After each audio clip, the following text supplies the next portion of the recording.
EU Pak friendship federation पुर्तगाल के सदर सैयद खालिद अब्बास ने लिस्बन में एक प्रेस कॉन्फ्रेंस के दौरान यूथ विंग के ओहदेदारान का ऐलान कर दिया। इस मौके पर ओहदेदारान ने मुल्क भर में नौजवानों को तंजीम के साथ मुंसलिक करने और मकबूजा कश्मीर में जारी भारतीय मसालिम के खिलाफ भरपूर आवाज उठाने के अज़्म का इजहार किया। रिपोर्ट करेंगे कमर फारूक। लिस्बन में EU पाक फ्रेंडशिप फेडरेशन पुर्तगाल के सदर सैयद खालिद अब्बास ने प्रेस कॉन्फ्रेंस में यूथ विंग के ओहदेदारों का ऐलान कर दिया, जिसके मुताबिक यूथ विंग के सदर चौधरी उमर गुज्जर, सीनियर नायब सदर सैयद बिलाल असगर और नायब सदर गुलाम सरवर चीमा होंगे, जबकि आयदा मारिया को executive member of EU Pak friendship federation पुर्तगाल मुकर्रर कर दिया गया है। इस मौके पर सदर सैयद खालिद अब्बास ने यूथ विंग के ओहदेदारान को नोटिफिकेशन जारी किए। I would like to appoint Ms. Aida Maria as a executive member of our EU Park Friendship Federation, Chapter Portugal.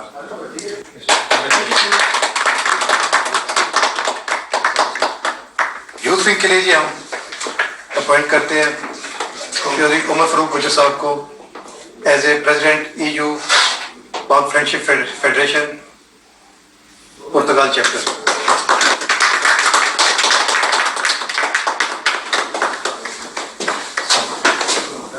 Secretary जी सैयद बिलाल हुसैन शाह साहब as a senior vice president EU Pak friendship federation youth wing पुर्तगाल।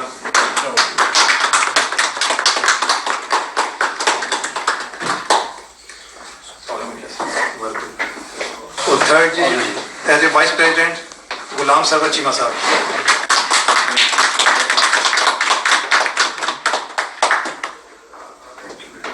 दुनिया news से गुफ्तगू करते हुए सैयद खालिद अब्बास, गुलाम सरवर चीमा और Aida Maria ने भारतीय हुकूमत के कश्मीरियों पर जुल्म सितम की मजम्मत की। जी मैं मुबारक देता हूँ अपने दोस्तों को हमारे साथ शामिल होने पर और यूथ विंग की जिम्मेदारियाँ लेने पे। इंशाल्लाह मैं उम्मीद करता हूँ कि ये अपनी जिम्मेदारी पर पूरा उतरेंगे और पाकिस्तान का नाम रोशन करने और कश्मीर का कॉज को हर जगह पे हर फोरम पे उठाने के लिए इंशाल्लाह ये हमारा साथ देंगे। It has been a matter of extreme pleasure for me to have joined EU Pakistan Friendship Federation. Through this forum, I will put all my efforts to strengthen Pakistan-Portugal bilateral relations. I would also like to express my gratitude to leadership of EU Pakistan Friendship Federation for highlighting Kashmir cause and speak for rights of oppressed Muslim communities of India occupied Jammu and Kashmir.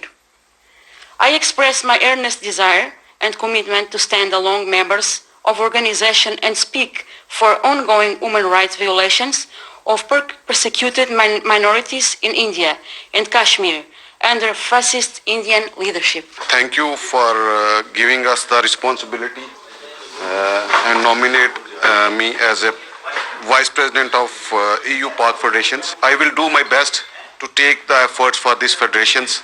میں اس کو ہر form پہ انشاءاللہ بھرپور کوشش کروں گا ان کے ساتھ چلنے کی ایز اے یونٹی اور بھرپور کام کروں گا EU پاک فرینڈشپ فیڈریشن کے لیے۔